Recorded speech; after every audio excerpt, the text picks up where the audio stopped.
नमस्कार, आपका बहुत बहुत स्वागत। मैं हूं संजय कुमार। दोस्तों, एक कहावत है, हम छोटे थे तो सुना करते थे कि तेल मिले सरकार से तो पल्ले में क्यों ना ले। अभी हाल ही में टीएमसी ने घोषणा की है कि वो पत्रकारिता के क्षेत्र में सागरिका घोष जो काम कर रही हैं उनको राज्यसभा का टिकट देंगी, नॉमिनेट करेंगी। सागरिका घोष के बारे में जब ये घोषणा हुई तो उनका एक 6 साल पुराना ट्वीट है वो निकल के आया और काफ़ी वायरल हो रहा है, जिसमें उन्होंने ये डिक्लेयर किया था कि वो कभी भी राज्यसभा का टिकट नहीं लेंगी।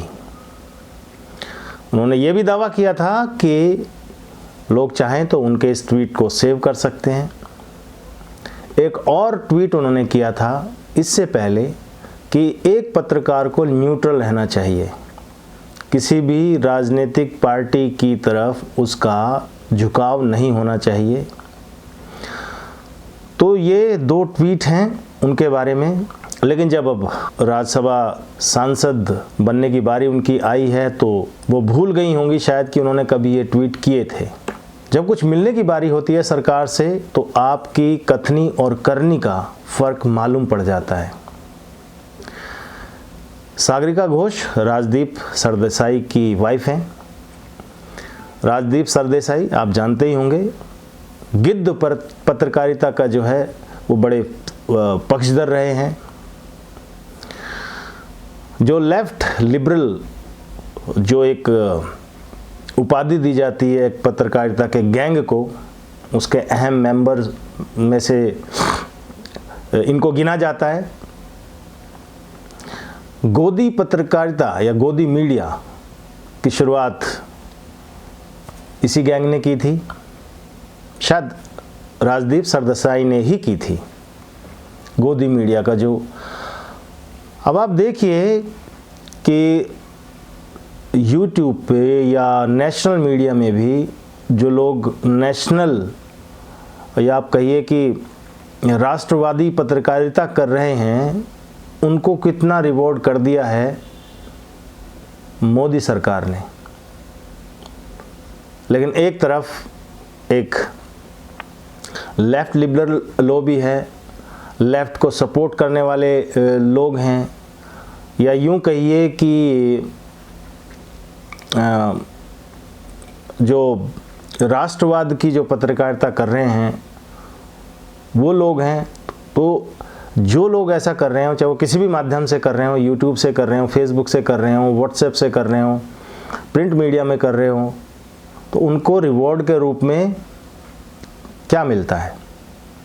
लेकिन दूसरी तरफ ये हैं सागरिका घोष, राजदीप सरदेसाई, जो हमेशा जो है किस तरह की इनकी पत्रकारिता रही है। एक बार आपको याद होगा मुकेश अंबानी ने से कुछ ये सवाल कर रहे थे तो उन्होंने कहा था कि I don't take you seriously.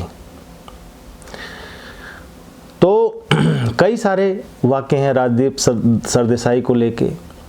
Media में काफ़ी जब भी मोदी विरोध की बात आती है तो कुछ गिने चुने नाम आते हैं सामने, उनमें से राजदीप सरदेसाई का भी नाम है। और शायद मोदी का विरोध करने वालों को जो सामने विपक्षी पार्टियां हैं वो रिवॉर्ड करना चाहती हैं, रिवॉर्ड करती हैं।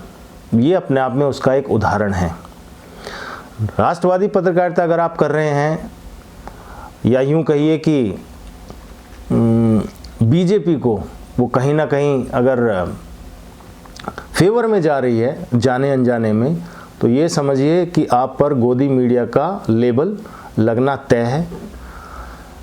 यही लोग हैं लगाने वाले जो राष्ट्रवादी पत्रकारिता कर रहे हैं। तो ये बड़े बड़े नाम हैं, रवीश कुमार, राजदीप सरदेसाई, इस तरह की लॉबी के ये लोग हैं जो तुरंत गोदी मीडिया का वो लेबल उन पर लगा देते हैं, चिपका देते हैं। ऐसा लगता है जैसे पता नहीं गोदी मीडिया या मोदी मीडिया आप कह लीजिए उसको, मतलब तो वही है कहने का। तो वो जैसे कितना पैसा इनको मिल रहा हो, जबकि किसी को चवन्नी नहीं मिलती है।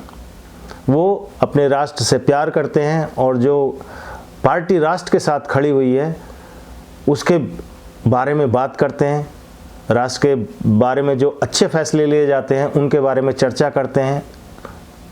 जो दूसरी पार्टी है जिनका विरोध ही करना एक मकसद रह गया, तो उनके पैरेलल एक मीडिया है, सोशल मीडिया, जहाँ पर वो लोग अपनी बात करते हैं। लेकिन बात करने का उनको रिजल्ट ये मिलता है कि उन पे या तो गोदी मीडिया का लेबल लग जाता है, या उनके खिलाफ शासन प्रशासन जब भी कोई झूठा सच्चा केस जो दर्ज करके उनको या तो जेलों में ठूस दिया जाता है। अभी हाल ही में रचित कौशिक का आपने केस देखा, उससे पहले आपका बिहार में थे वो मनीष कश्यप, उनका देखा। बहुत ऐसे तमाम उदाहरण हैं जहाँ पर जो राष्ट्रवादी पत्रकारिता कर रहे हैं लोग, उनको इस तरह से लेबल कर देना जैसे उनको पता नहीं बीजेपी की तरफ से या मोदी की तरफ से कितना उनको फेवर किया जा रहा हो, जबकि हकीकत में ऐसा कुछ नहीं है। वो अपने मन से कर रहे हैं, अपनी इच्छा से कर रहे हैं, राष्ट्र को प्रेम करते हुए कर रहे हैं। तो एक तो लेबल लग जाना, ऊपर से वो किसी मुकदमे में कहीं पर फर्जी केस में, झूठे सच्चे केस में अगर कहीं फंसते हैं तो कोई उनके साथ कभी देखा है खड़े होते हुए किसी को, किसी बीजेपी को फेवर में कहीं खड़े होते देखा है? ऐसे उदाहरण आपको शायद ही कहीं देखने के लिए मिले। लेकिन फिर भी वो गोदी मीडिया का लेबल लगाए हुए काम कर रहे होते हैं। ये गोदी मीडिया जो चिल्लाने वाले लोग हैं, ये भूल जाते हैं कि इससे पहले जब वो प्रधानमंत्री के काफिले के साथ जाते थे तो उनका फर्स्ट क्लास इंतजाम होता था, खाने का, पीने का, और पीने में भी अच्छी से अच्छी ड्रिंक का, 5 स्टार होटल में रुकने का। ये सब मिनिस्ट्री ऑफ एक्सटर्नल अफेयर्स के खर्चे पे होता था। मोदी के आने के बाद वो बंद हो गया, तो तब से इनके पेट में मरोड़ है, और तब से इन्होंने वो लोग जो राष्ट्रवादी पत्रकारिता कर रहे हैं उसको गोदी मीडिया कह करके बदनाम करना शुरू कर दिया है।